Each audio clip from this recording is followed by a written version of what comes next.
जय हिंद। हमने शुरू की है अरिहंत सामान्य हिंदी की सीरीज, जिसमें अभी तक हम 17 अध्याय कर चुके हैं। यदि अभी तक आपने वो अध्याय नहीं देखे हैं तो डिस्क्रिप्शन में जाके आप उन अध्याय को देख सकते हैं।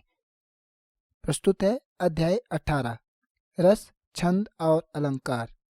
काव्य शास्त्र के सिद्धांत। संस्कृत। सिद्धांत: उत्पत्तिवाद, प्रवर्तक भट्ट लोलट। अनुमतिवाद, आचार्य शंकुक। भुक्तिवाद या भोगवाद, भट्ट नायक।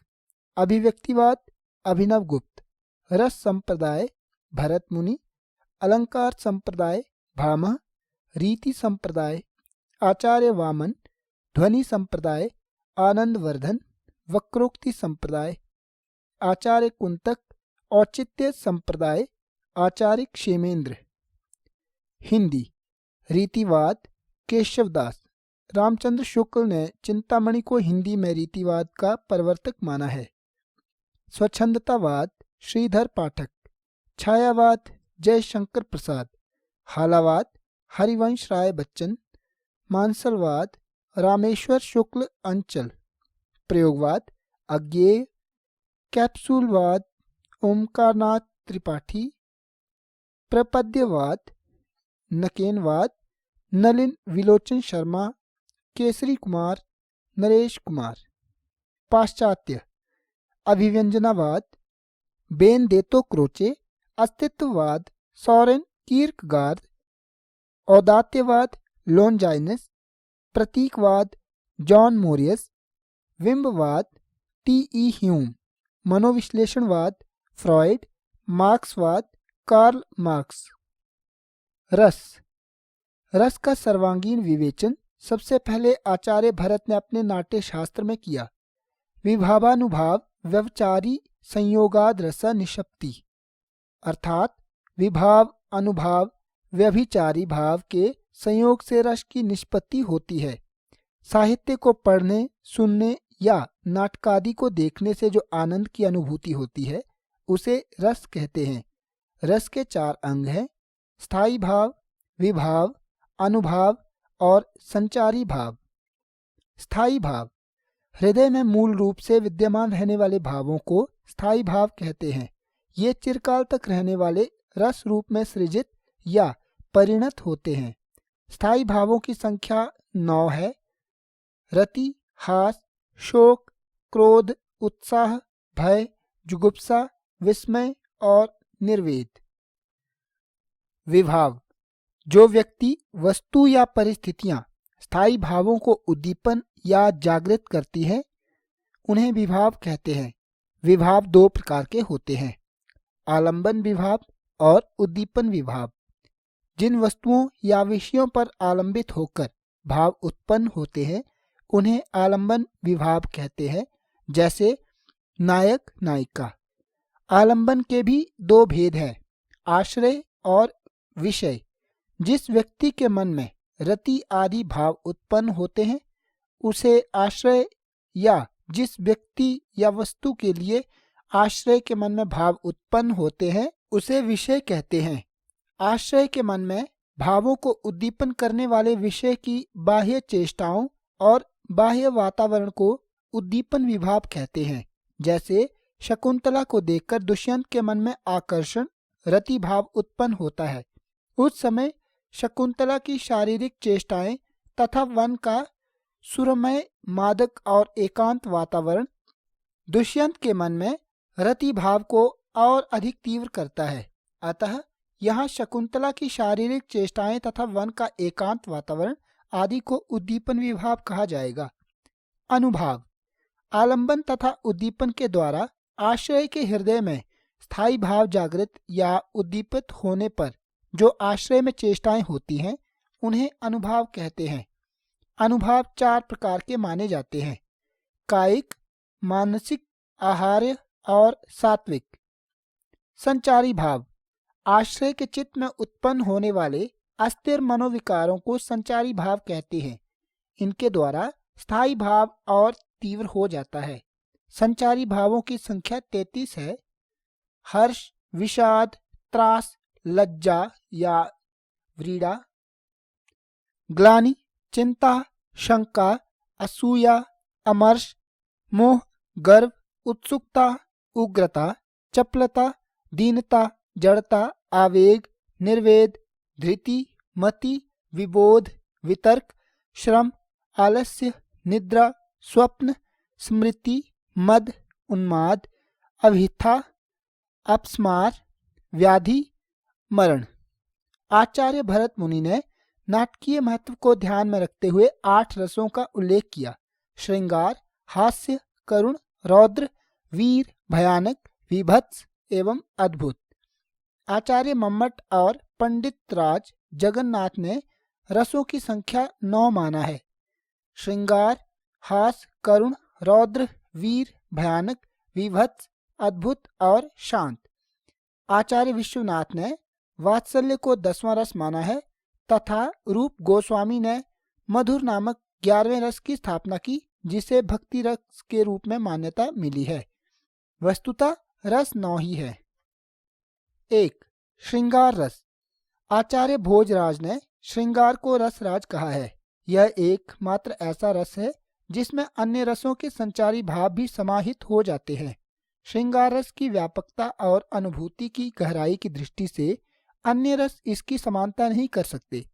इसमें कोमलतम भावनाओं की अभिव्यक्ति होती है, अतः यह सर्वाधिक आनंददायक, मनोग्राही और मधुरतम होता है।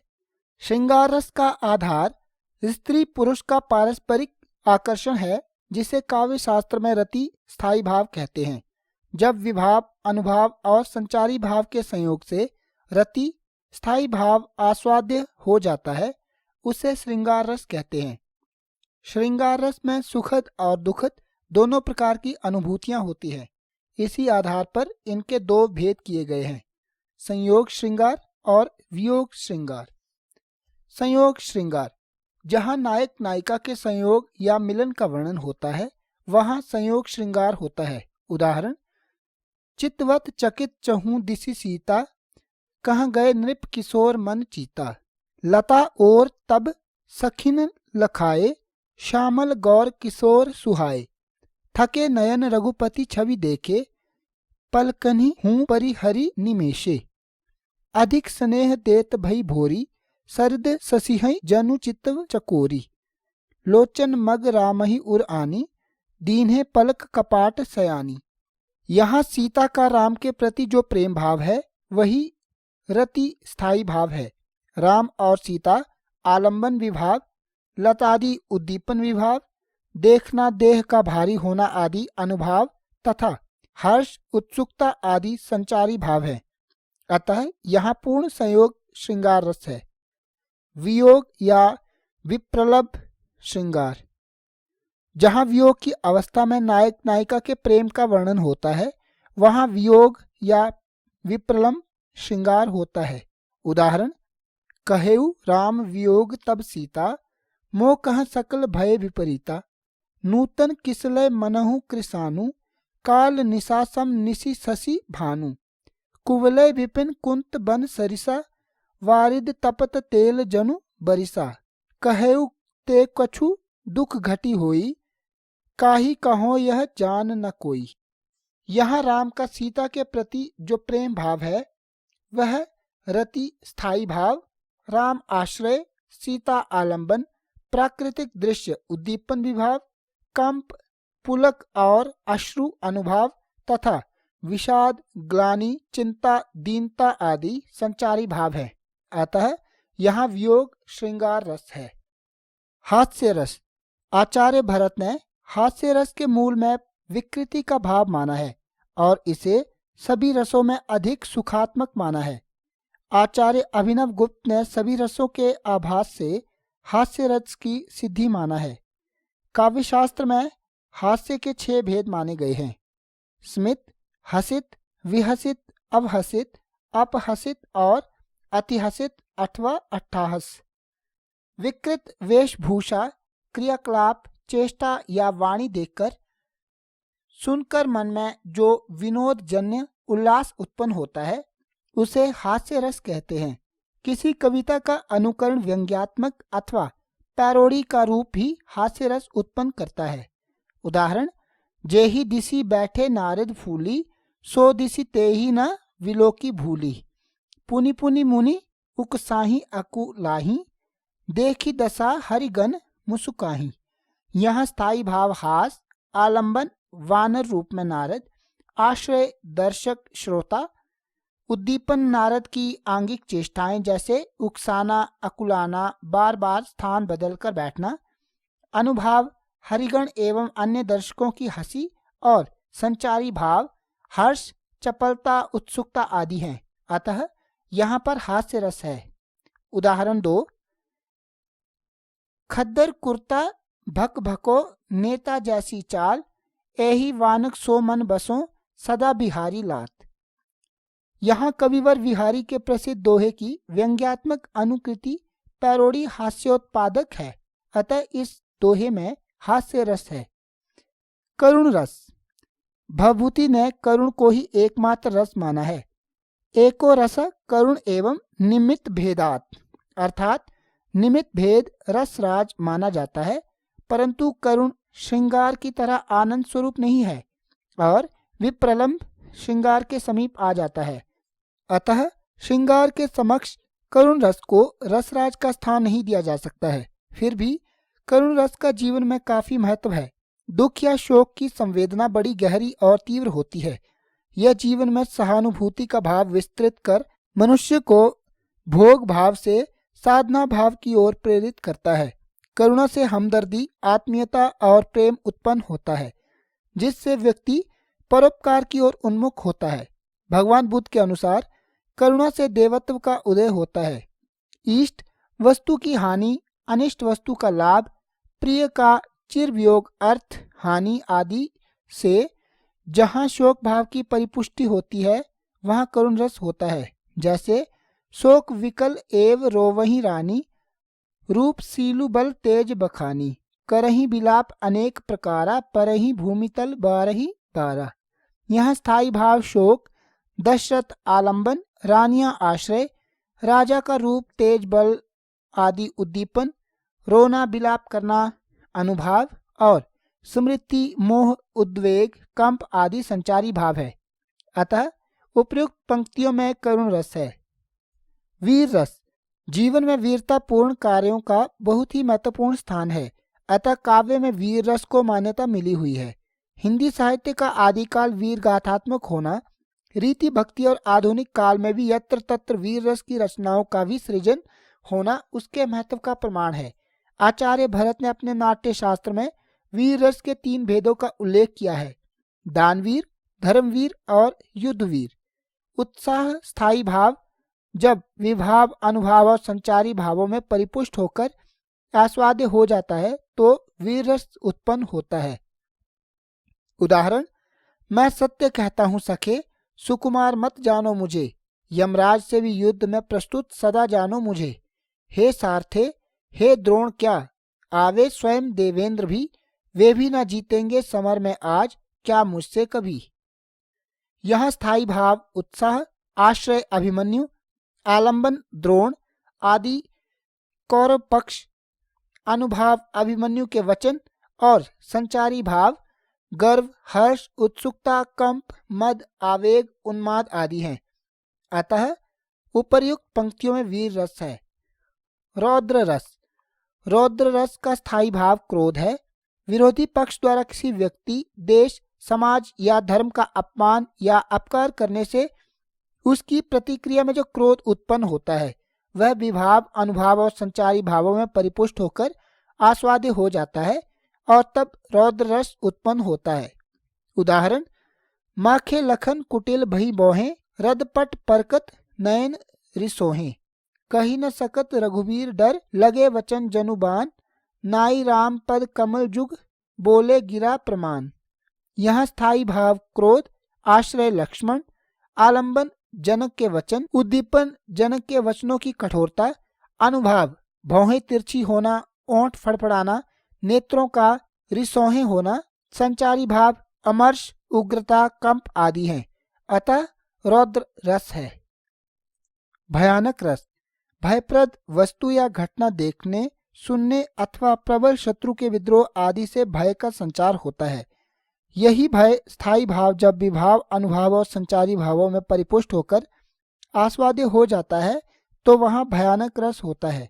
उदाहरण, एक ओर अजगर ही लखी, एक ओर मृगराय, विकल बिटोही बीच ही, परयों मूर्छा खाए। यहाँ पथिक की ओर अजगर और दूसरी ओर सिंह की उपस्थिति से वह भय के मारे मूर्छित हो गया है। यहाँ भय स्थायी भाव, यात्री आश्रय, अजगर और सिंह आलंबन, अजगर और सिंह की भयावह आकृतियां और उसकी चेष्टाएं उद्दीपन, यात्री को मूर्छा आना अनुभाव, और आवेग, निर्वेद, दैन्य, शंका, व्याधि, त्रास, अपस्मार आदि संचारी भाव हैं। अतः उपर्युक्त दोहे में भयानक रस है।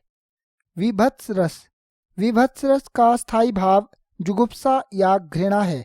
अनेक विद्वान इसे सहृदय के अनुकूल नहीं मानते हैं, फिर भी जीवन में जुगुप्सा या घृणा उत्पन्न होने वाली परिस्थितियां तथा वस्तुएं कम नहीं है। अतः घृणा का भाव जब भी विभाव, अनुभाव या संचारी भावों से पुष्ट होकर आस्वाद्य हो जाता है तब विभत्स रस उत्पन्न होता है। उदाहरण, सिर पर बैठियो काग, आंख दो खात निकारत, खींचत जीभहि सियार, अति ही आनंद उर धारत, गीध जांग को खोदी खोदी के मांस उपारत, स्वान अंगूरिन काटी काटी के खात बिदारत। यहाँ राजा हरिश्चंद्र शमशान घाट के दृश्य को देख रहे हैं।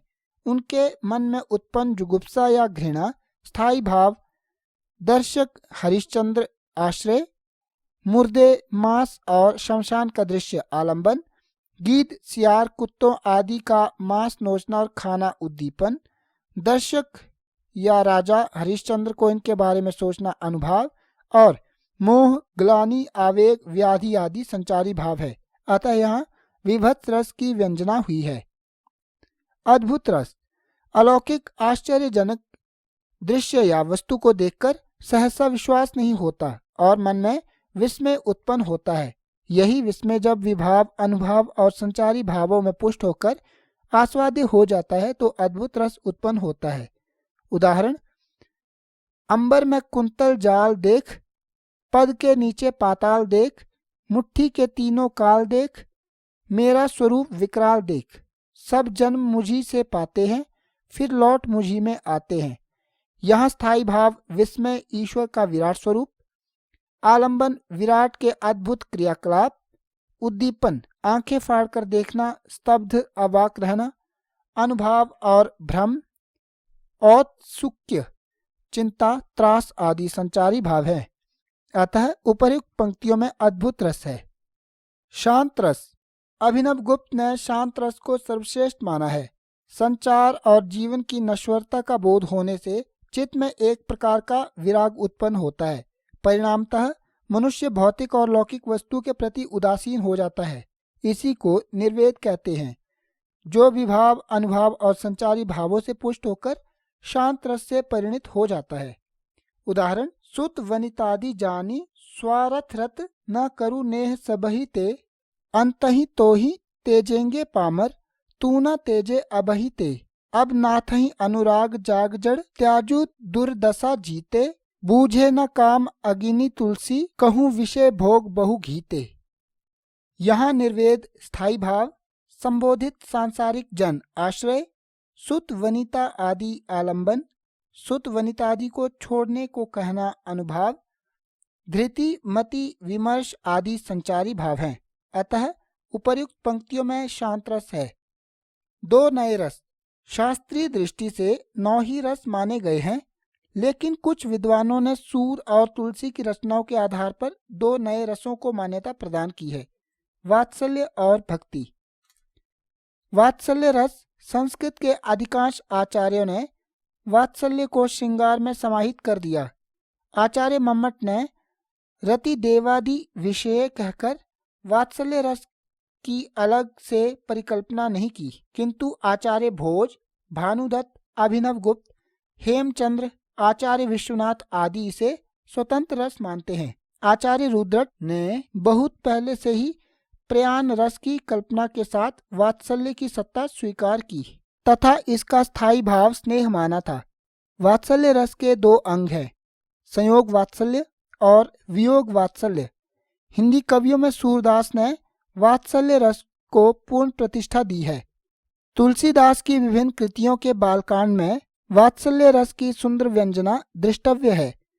उदाहरण: किलकत कान्हा घुटुरुवनी आवत, मणिमय कनक नंद के आंगन बिंब पकड़िबे धावत। कबहु निरखी हरि आप छाह को कर सो पकड़न चाहत, किलकी हंसत राजत द्वय दतियां पुनि पुनि तिहि अवगाहत। यहाँ स्थायी भाव वत्सलता या स्नेह, आलंबन कृष्ण की बाल सुलभ चेष्टाएं, उद्दीपन किलकना विंब को पकड़ना, अनुभाव रोमांचित होना मुख चूमना, संचारी भाव हर्ष गर्व चपलता उत्सुकता आदि है। भक्ति रस। भक्ति रस शांत रस से भिन्न है। शांत रस जहाँ निर्वेद या वैराग्य की ओर ले जाता है, वहीं भक्ति ईश्वर विषयक रति का दूसरा नाम है। भक्ति रस के 5 भेद हैं: शांत, प्रीति, प्रेम, वत्सल और मधुर। ईश्वर के प्रति भक्ति भावना स्थायी रूप से मानव संस्कार में प्रतिष्ठित है। इस दृष्टि से भी भक्ति रस मान्य है। उदाहरण: मेरे तो गिरिधर गोपाल दूसरो न कोई, जाके सिर मोर मुकुट मेरो पति सोई, साधुन संग बैठी बैठी लोक लाज खोई, अब तो बात फैल गई जाने सब कोई। यहाँ स्थायी भाव ईश्वर विषयक रति, आलंबन श्री कृष्ण, उद्दीपन कृष्ण लीलाएं, सत्संग, अनुभाव रोमांच, अश्रु प्रलय, संचारी भाव हर्ष गर्व निर्वेद औत्सुक्य आदि। इसी के साथ ही 18वें अध्याय का भाग 1 यहीं समाप्त होता है।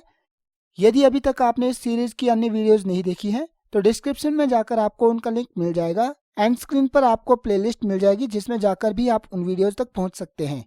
ऐसी ही और एजुकेशनल एंड नॉलेजेबल वीडियोस देखने के लिए चैनल योगी ट्यूशन सेंटर को सब्सक्राइब कर दें, साथ ही बेल आइकॉन भी दबा दें। किसी भी तरह की अन्य जानकारी के लिए आप कमेंट बॉक्स का प्रयोग कर सकते हैं। मिलते हैं अगली वीडियो में, तब तक के लिए जय हिंद।